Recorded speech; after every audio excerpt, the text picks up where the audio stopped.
Hello students, welcome to the class. My name is Tanya Gautam. कैसे हो आप सब? आज हम डिस्कस करेंगे एनसीईआरटी क्लास 6 हनी सर्कल्स का चैप्टर नंबर 8। इससे पहले मैंने चैप्टर नंबर 7 तक सारे चैप्टर्स कवर करा दिए हैं। अगर आपने वो चैप्टर्स नहीं पढ़े हैं तो आप मेरे चैनल पे जाकर वो सारे चैप्टर्स पढ़ सकते हैं। तो चलिए आज का lesson a game of chance chapter number 8 शुरू करते हैं।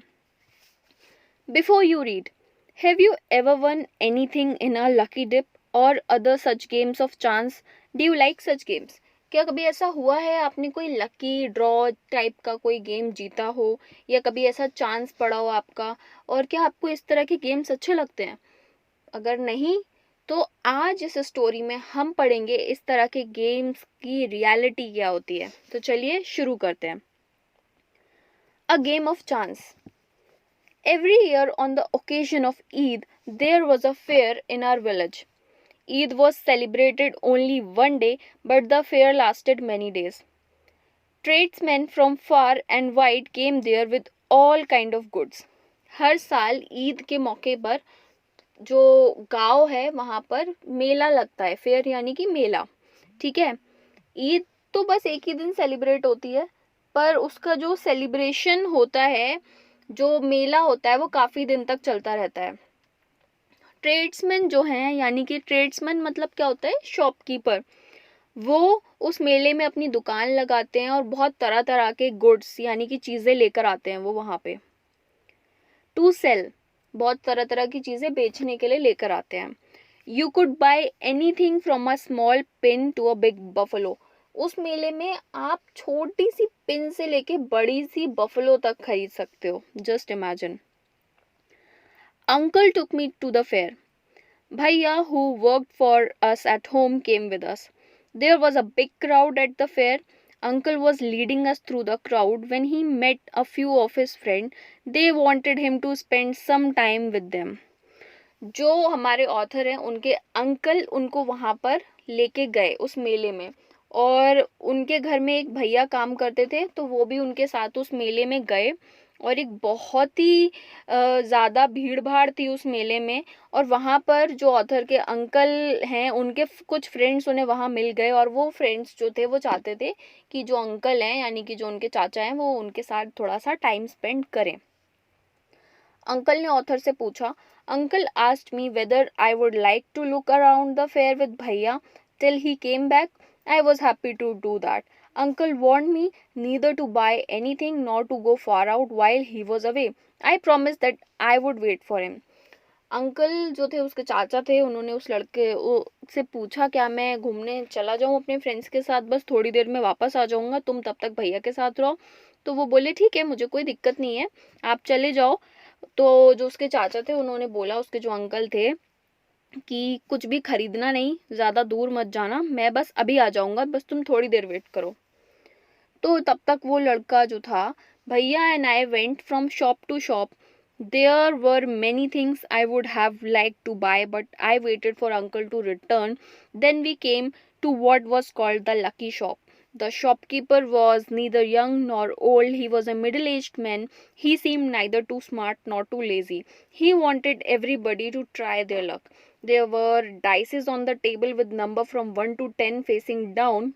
You All you had to do was to pay 50 paisa, pick up and 6 dices, add up the number on the dice and find the total. The article marked with that number was your. तो जो वो लड़का था उसके भैया और वो दुकान से दुकान जाने लगे, और वहाँ पर बहुत सारी ऐसी चीज़ें थी जो वो लड़का खरीदना चाहता था, पर वो अपने अंकल के आने का वेट कर रहा था कि जब वो आएंगे वो तभी खरीदेगा। तभी वहाँ पर उसे मिलती है एक लकी शॉप। उस शॉप का जो शॉपकीपर था वो ना ही ज़्यादा यंग था ना ही ज़्यादा बूढ़ा था, मिडिल एज का था वो। ठीक है, 30 से 35 साल उसकी उम्र होगी, और वो कोई बहुत ज़्यादा स्मार्ट भी नहीं था, बहुत आलसी भी नहीं था। ठीक है, और वो जो शॉपकीपर था कि वो चाहता था कि सब लोग उसकी शॉप पर आए और अपनी लक आजमाएं, किस्मत आजमाएं। करना क्या था कि टेबल पर एक डाइस पड़ी हुई थी और आपको उसे रोल करना था। बस आपको उसे 50 पैसे देने थे और 6 बार डाइस को आपको घुमाना था। जो भी उसका टोटल आता, जैसे कि सपोज 8 टोटल आया है, तो फिर आपको जो 8 नंबर की चीज़ है, जो भी वहाँ पे गिफ्ट था, वो आपको मिल जाता। तो वहाँ पर होता कुछ ऐसा है, एन ओल्ड मैन पेड 50 पैसा and selected 6 dice. He added up the number on them and found the total was 15. He was given the article marked. तो वहाँ पर एक बूढ़े अंकल आते हैं, वो 50 पैसे देते हैं उस शॉपकीपर को, और वो 6 डाइस ले लेते हैं और घुमाते हैं और फिर वो उसका टोटल करते हैं।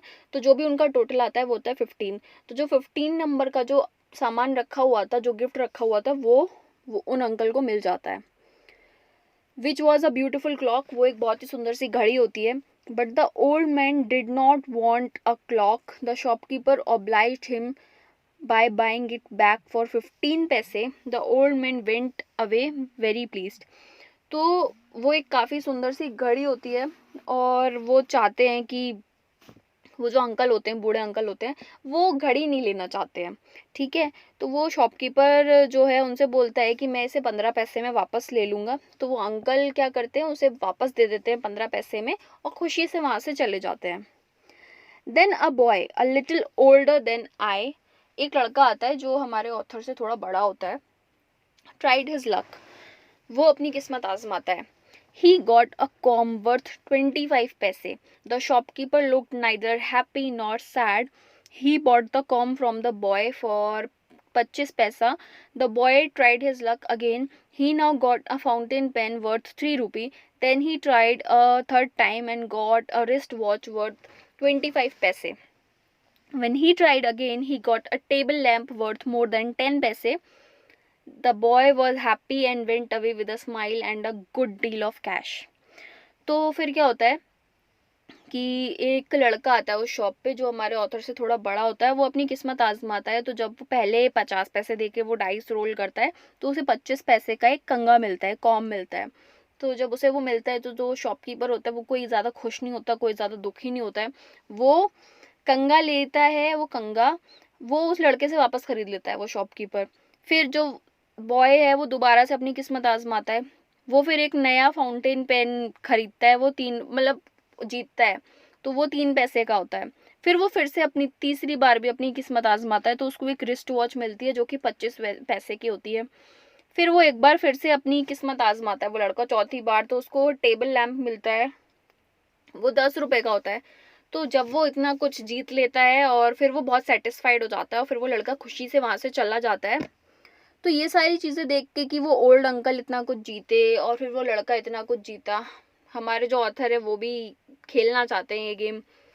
तो I wanted to try my luck too. I look at Bhaiya, he encouraged me. I paid 50 paisa and took 60 dices. My luck was not too good. I got 2 pencils. The shopkeeper bought them from me for 25 paise. I tried again. This time I got a bottle of ink, also of little value. The shopkeeper bought that too for 25 paisa. I took a chance for the third time. Still luck was not with me.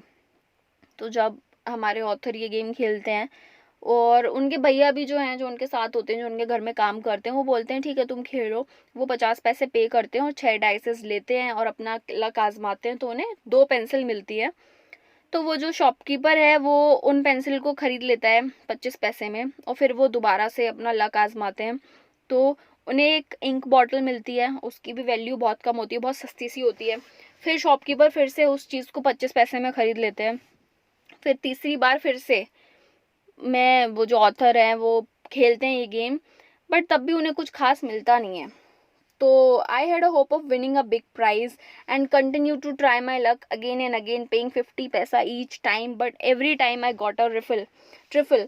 At last I was left only with 25 paisa, 25 paisa. Again the shopkeeper showed his kindness. He said I could either play once more than with 25 paisa or settle the account then and there. I played again and the last 25 paisa also disappeared. तो जो author होते हैं उनको बहुत उम्मीद होती है कि वो एक बड़ा प्राइज जीतेंगे और वो खेलते रहते हैं। फिर वो 25 पैसा हर बार देते हैं शॉपकीपर को, बट हर बार उनको एक छोटा ही प्राइज मिलता है। एट लास्ट में उनके पास 25 पैसा रह जाते हैं। तो वो शॉपकीपर बोलते हैं या तो तुम इस पैसे को मुझे दे दो और एक आखिरी बार खेल लो, या फिर यहीं पर अपना अकाउंट सेटल कर लो। तो ऑथर बोलते नहीं मैं खेलूँगा, लेकिन एट लास्ट उनके वो 25 पैसे भी चले जाते हैं और उन्हें कुछ खास नहीं मिलता है। People were looking at me, some were laughing at my bad luck, but none showed any sympathy. Bhaiya and I went to the place where uncle had left us and waited for him to return. Presently he came, he looked at me and said, Rashid, you look upset, what is the matter? जो वहाँ पे जो लोग थे, हमारे author के सारे पैसे ख़त्म हो चुके थे। राशिद का, वो जो लड़का है उसका नाम है राशिद, उसके सारे पैसे ख़त्म हो चुके थे। और जो वहाँ पे जो लोग थे वो सब लोग हंस रहे होते हैं उनके बैड लक पे कि इसे तो कुछ मिला ही नहीं। कुछ लोग सिंपैथी तक नहीं दे रहे होते हैं। तो ठीक है, फिर वो राशिद और वो जो भैया हैं वो चले जाते हैं और वो वहाँ वापस पहुँचते हैं जहाँ पर उनके अंकल उन्हें छोड़ के गए थे। तो जब उनके अंकल आते हैं वो देखते हैं कि इनका फेस उतरा हुआ है, कुछ उदास लग रहे होते, तो वो पूछते हैं कि राशिद आखिर क्या बात है, तुम इतना उदास क्यों हो? I did not say anything. Bhaiya told him what happened. Uncle was neither angry nor sad. He smiled and patted me. He took me to a shop and bought me a beautiful umbrella, biscuit and sweets and some other little gifts. Then we returned home. तो जब उन्हें author तो कुछ बताते नहीं है, राशिद कुछ नहीं बताता है, और फिर वो जो लड़का होता है, जो भैया होते हैं, वही बताते हैं कि ये हुआ है। तो ये जानने के बाद उनके जो अंकल होते हैं वो उनके ऊपर गुस्सा नहीं करते, वो बस उनकी पीठ थपथपाते हैं और फिर वो उन्हें लेके जाते हैं शॉप्स पे और उन्हें बहुत सुंदर सा अम्ब्रेला खरीदवाते हैं, बिस्किट्स खरीदवाते हैं, कुछ मिठाइयाँ खरीदवाते हैं, कुछ गिफ्ट्स दिला के वो उन्हें घर ले आते हैं। Back home, uncle told me that the lucky shopman had made a fool of me. जब वो घर पहुंचते हैं राशिद और उनके अंकल, वो बताते हैं कि वो जो लकी शॉप का जो शॉपकीपर था उसने तुम्हें बेवकूफ़ बनाया है। तो राशिद बोलता है no uncle, I said it was just my bad luck. वो बोलते हैं नहीं नहीं ऐसा कुछ नहीं है, उसने मुझे बेवकूफ़ नहीं बनाया, बस ये मेरा लक खराब था। तो उनके अंकल बोलते हैं no my boy, said uncle, it was neither good luck nor bad luck. बोले ऐसा कुछ गुड लक या बैड लक था ही नहीं, ऐसा कुछ भी नहीं है। तो राशिद बोलता है but uncle, I said I saw an old man getting a clock and a boy getting 2 or 3 costly things. वो बोलता है अंकल मैंने खुद देखा, वहाँ पे जो एक ओल्ड मैन था उसने एक क्लॉक जीती और मैं एक लड़का था उसने 2-3 चीज़ें अच्छी खासी मतलब कॉस्टली चीज़ें जीती। तो उनके अंकल बोलते हैं you don't know child, uncle said, they were all friends of shopkeeper. They were playing tricks to tempt you to try your luck. They wanted your money and they got it. Now forget about it and don't tell anybody of your bad luck or your foolishness. वो बोलते नहीं है बेटा, ऐसा कुछ भी नहीं है। वो जो शॉपकीपर था और वो लड़का और वो बुढ़े अंकल थे, वो दोनों उस शॉपकीपर के ही फ्रेंड्स थे। उन्होंने बस तुम्हें बेवकूफ़ बनाया और अब तुम ऐसा करो, ऐसे किसी को अपने बैड लक के बारे में और अपनी बेवकूफ़ी के बारे में मत बताना। बस ये बात मेरे और तुम्हारे बीच में रखो और इस बात को भूल जाओ। So that's all. तो ये स्टोरी पढ़ने के बाद हमें क्या समझ में आता है कि ये समझ में आता है कि ये जो लकी ड्रॉ, लकी अचानक से हमें कुछ मिल जाता है, ऐसा कुछ नहीं होता है। ये सब हमें बेवकूफ़ बनाते हैं ये जो शॉपकीपर्स हैं। तो इस तरह के लकी स्पिन वगैरह के चक्कर में स्टूडेंट्स आप लोग बिल्कुल मत फंसिएगा। एंड आई होप सो आपको ये स्टोरी समझ आई हो। अगर समझ आई हो तो प्लीज़ चैनल को सब्सक्राइब करिए, वीडियो को लाइक करिए और अपने फ्रेंड्स के साथ इस वीडियो को शेयर करिए और बेल आइकन को हिट करिए जिससे नेक्स्ट वीडियो का नोटिफिकेशन आपको मिल जाए। और अगर प्रीवियस लेसन्स नहीं देखे हैं तो उन सब की प्लेलिस्ट चैनल पे अवेलेबल है। Till then thank you very much, stay safe. Next video chapter 9 के साथ मैं आपसे जल्दी मिलती हूँ।